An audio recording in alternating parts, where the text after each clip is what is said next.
Hey, what's going on? I'm Michael Cirillo, and in this video, I'm going to be answering your questions.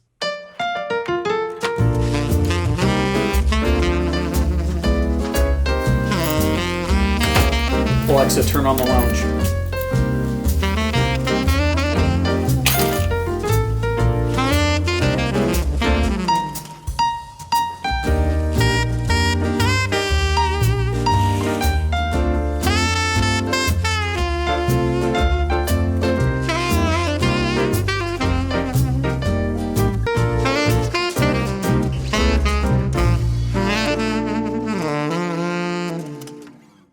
All right, so one of the things that I really love about producing the Dealer Playbook podcast is the fact that I get to connect with so many incredible people from all over the world working right here inside of the retail car business.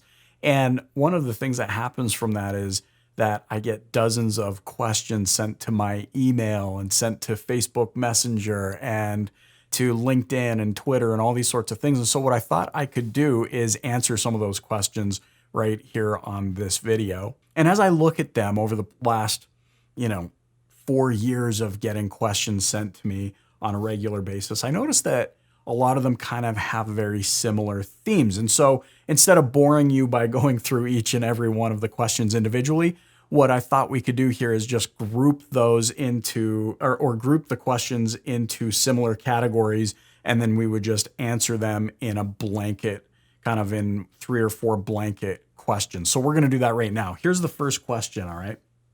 Michael, I'm in a small town with a limited budget.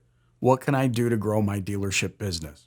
All right, well, seriously, this is one of my favorite questions to answer. It's one that I probably get more than any of the other questions you're going to hear today.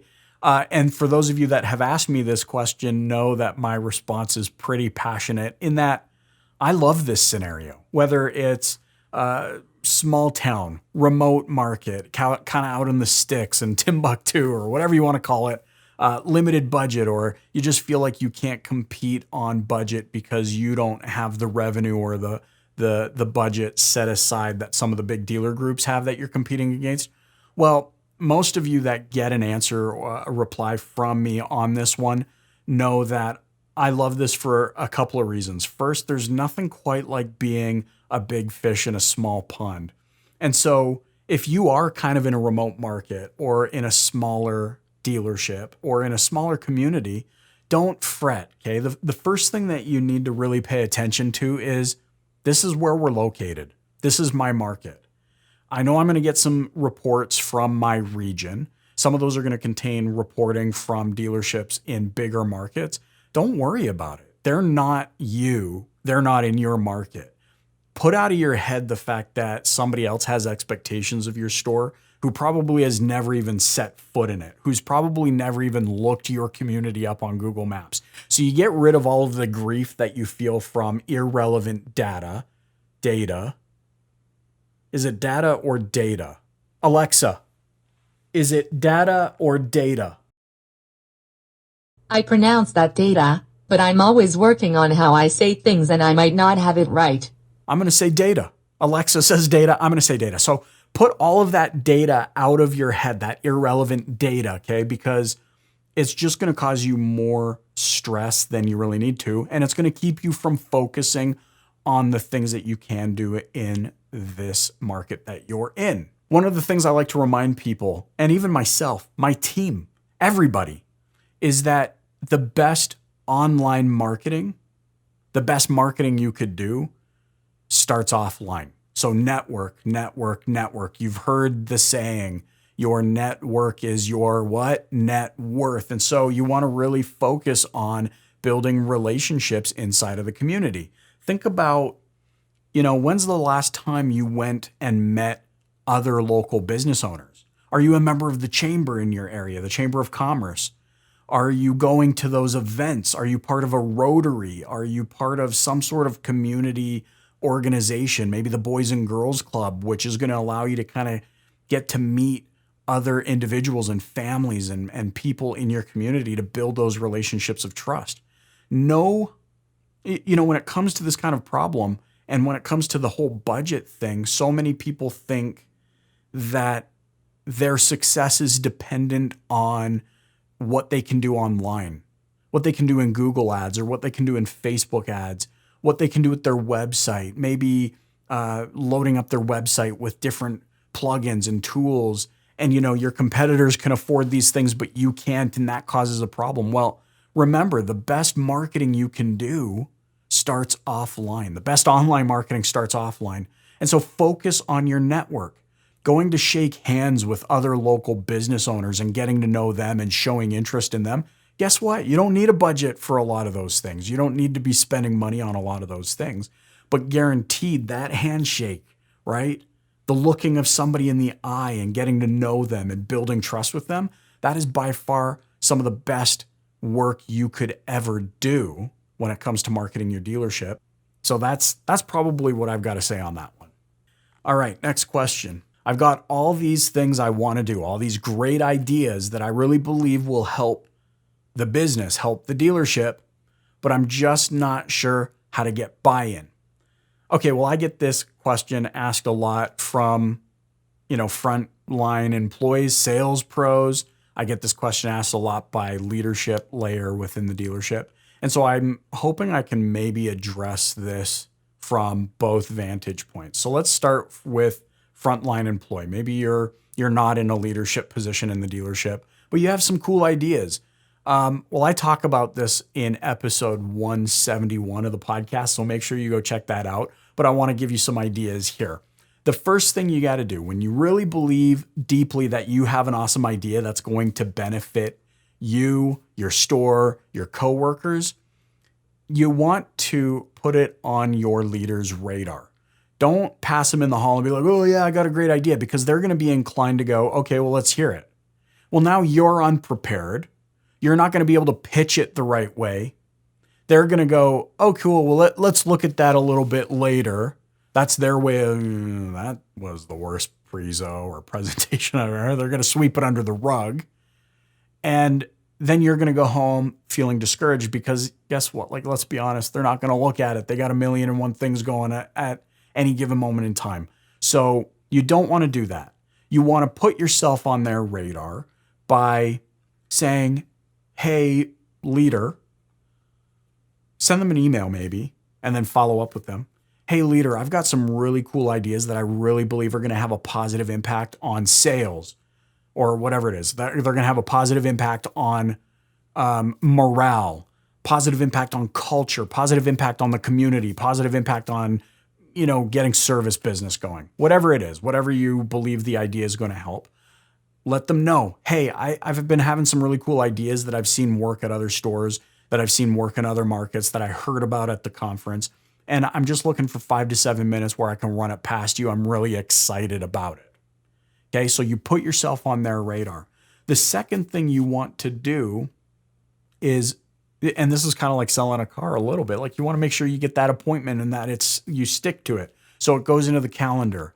Yeah, 5 to 7 minutes right here. That's all it's going to take, no more than that. The second thing you want to do is make sure you are prepared. Get all of the data. Good job there, Mikey Poo. That you need. Get examples, get proof, get validation that your idea is something to be excited about. Make sure you have everything you need to really convey the value of your idea for your leader so that they can see your vision, so that they can see your excitement. Doing this is going to show them how serious you are about it, that this isn't a fly by the seam of your pants kind of a thing, but that you've really been thinking about it and that you really want to see something positive impact the business as a whole. And then, of course, the third thing you can do is actually present well, right? You want to make sure that you convey your points clearly. You want to make sure that you show the benefit to them. This is the part that a lot of people miss. They don't show how it will benefit others. They only show how it will benefit them. I had this really great idea that is all about me. Like, think about how ridiculous that would sound if if somebody came to you and said, hey, I've got an idea that's going to make my life better. You're probably going to be in the same position after we talk.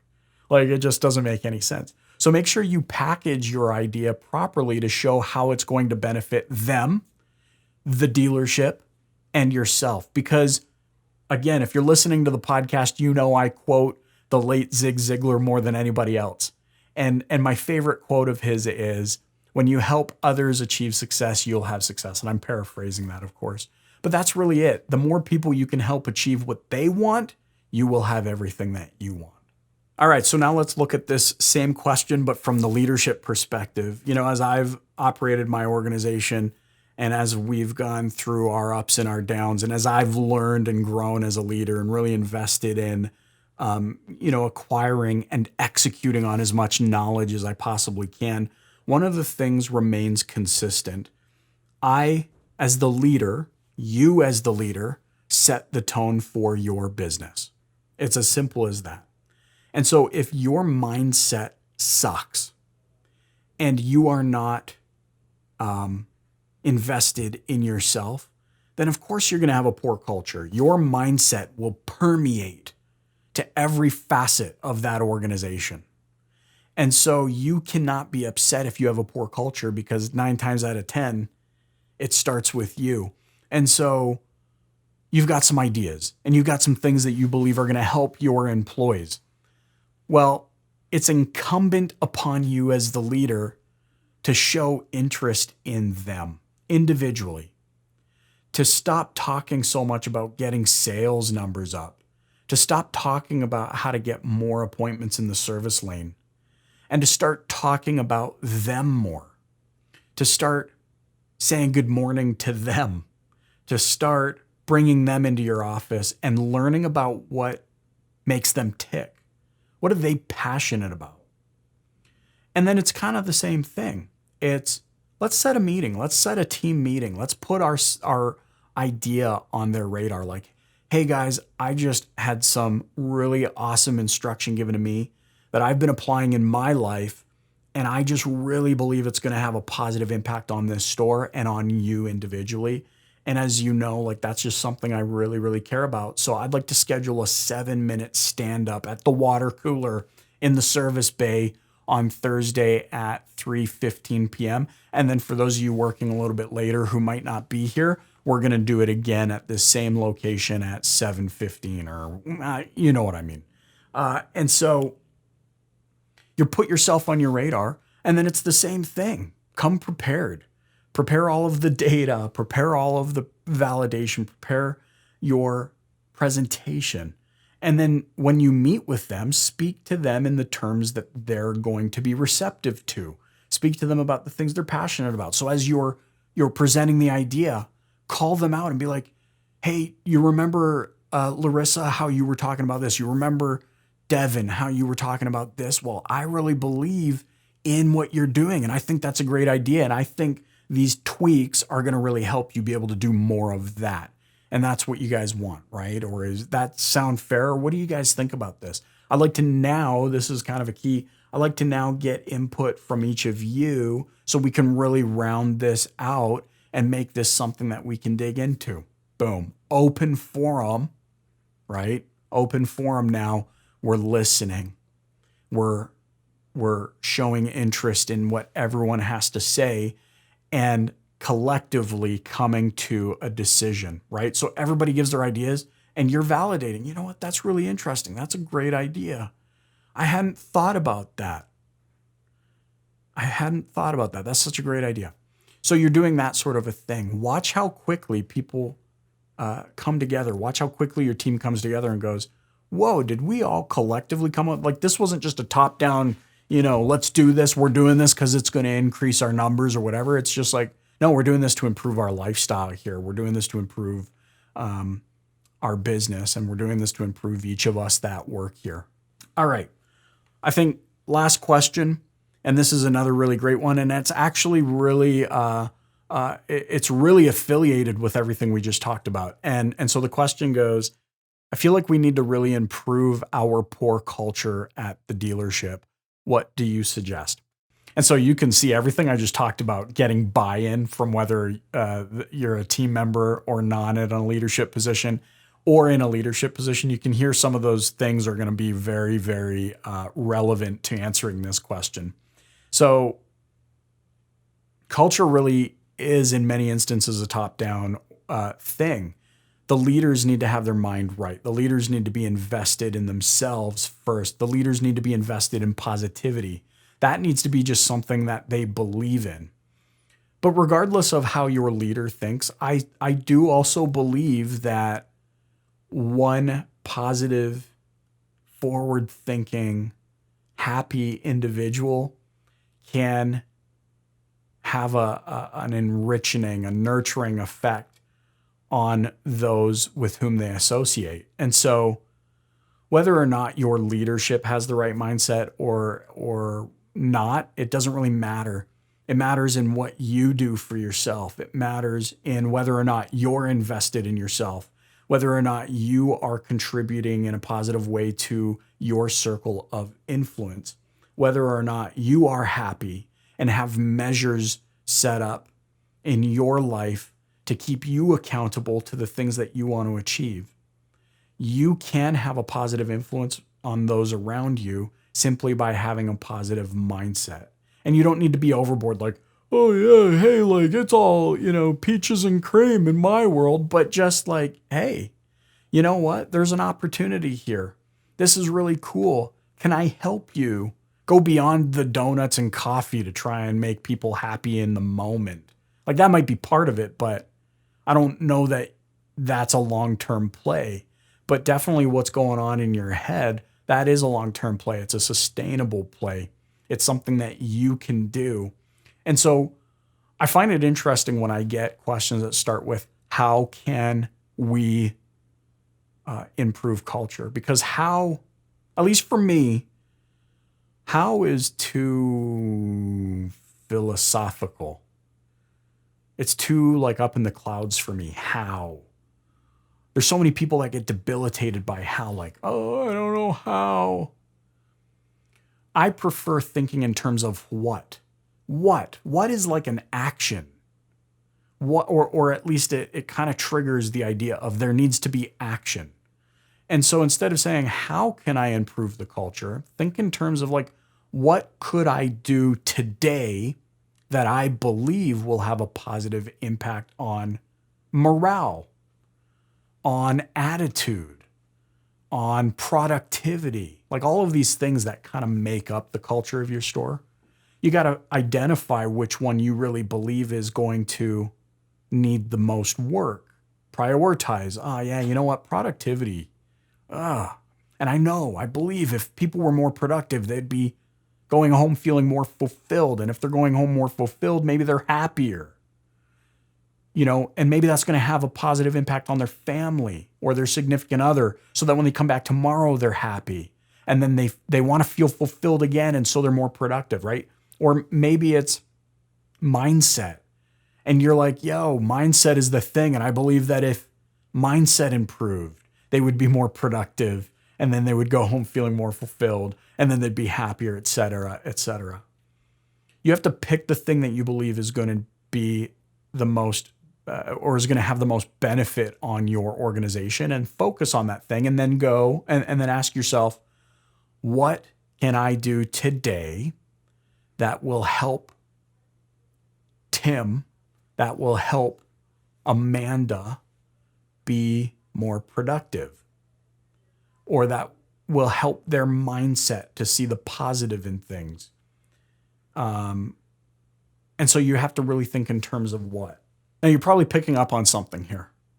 And that is, I'm not talking about money. I'm not talking about selling more, increasing volumes, getting more cars in the service lane. I'm not talking about any of those things, because you know what we've identified? Those things are a byproduct of a good culture. Of course, if you have an airtight, awesome, happy, people-centric culture, you're going to sell more. You just will. You're going to have better relationships. It's just a given. It's just how life works. It's cause and effect. And so it's important to remember that culture is a people thing. Focus on people. As a leader, focus on your people. Like I said earlier, focus on what makes them, what are they passionate about? What makes them tick? Pull their strengths out of them. Elevate them based on their strengths. Minimize their weaknesses. Help them overcome things that are getting in their way. I truly believe that if you help your people, If you help your coworkers, if you help your team, they will help your customers. And the byproduct is going to be money. The byproduct is going to be more units sold. The byproduct is going to be more vehicles going through the service lane. Focus on people. Focus on what you can do today, day by day, and you'll improve your poor culture. All right, that's it. Those are the most common questions I get asked by those of you listening to the Dealer Playbook podcast. And if you have not yet checked out the podcast, what are you waiting for? It's available on your favorite podcast app. All you got to do is click the subscribe button, turn on notifications so that you get notified every time I launch new content featuring elite trainers, business experts, dealership practitioners, car sales professionals, New York Times bestselling authors, all for you, today's modern retail automotive professionals. If you got value out of this Q&A, I would love it if you click that like button wherever you're watching. Follow, subscribe, leave a comment with your questions. I would love to hear from you. And until next time, keep the playbook open and dominate. See you later.